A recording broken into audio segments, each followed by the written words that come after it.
നടിയാക്രമിച്ച കേസിലെ പ്രതി പൾസർ സുനിക്കെതിരെ പുതിയ കേസ്. ഹോട്ടലിൽ കയറി തെറി വിളിച്ചതിനും ഭീഷണിപ്പെടുത്തിയതിനും ഹോട്ടലിന്റെ ചില്ലടിച്ച് തകർത്തതിനുമാണ് കേസ്. എറണാകുളം രായമംഗലം പോലീസ് കേസെടുത്തു. സഹിൻ ആന്റണിയുടെ വിവരങ്ങളുമായി. Sahin, good morning. നടിയാക്രമിച്ച കേസിൽ കർശന ജാമ്യ വ്യവസ്ഥകളോടെയാണ് ഈ പൾസർ സുനി പുറത്തിറങ്ങിയത്. പിന്നാലെ പുതിയ കേസും.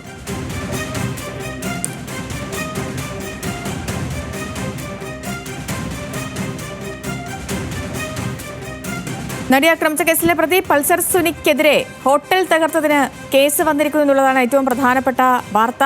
എറണാകുളം രായമംഗലം പോലീസാണ് ഈ സംഭവത്തിൽ കേസെടുത്തിരിക്കുന്നത്. ഹോട്ടലിൽ കയറി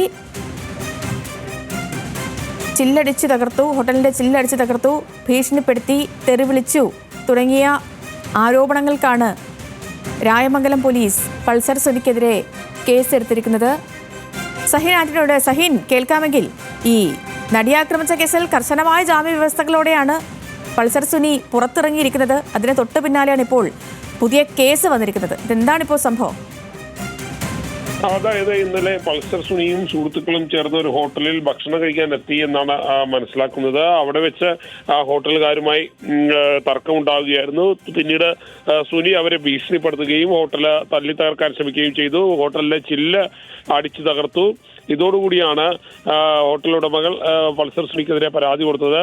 രായമംഗലം പോലീസ് സുനിക്കെതിരെ കേസെടുത്തിട്ടുണ്ട്. ഹോട്ടൽ തല്ലി തകർത്തതിനാണ് കേസെടുത്തിരിക്കുന്നത്. ഒപ്പം തന്നെ നേരത്തെ സേതു സൂചിപ്പിച്ചതുപോലെ തന്നെ കർശനമായ ജാമ്യവ്യവസ്ഥകളോടുകൂടിയായിരുന്നു പൾസർ സുനിക്ക് കോടതി ജാമ്യം അനുവദിച്ചിരുന്നത്. നടിയെ ആക്രമിച്ച കേസുമായി ബന്ധപ്പെട്ടുകൊണ്ട് ഇപ്പോൾ ആ ജാമ്യവ്യവസ്ഥയെ തന്നെ തകർക്കുന്ന തരത്തിലേക്ക് ഇയാൾ പെരുമാറിയിരിക്കുന്നു എന്നുള്ളതാണ് മനസ്സിലാക്കാൻ കഴിയുന്നത്. എന്തായാലും പോലീസ് ഇത് സംബന്ധിച്ച കൂടുതൽ നടപടികളിലേക്ക് നീങ്ങുമായിരിക്കും. സേതു. ശരി സഹിൻ.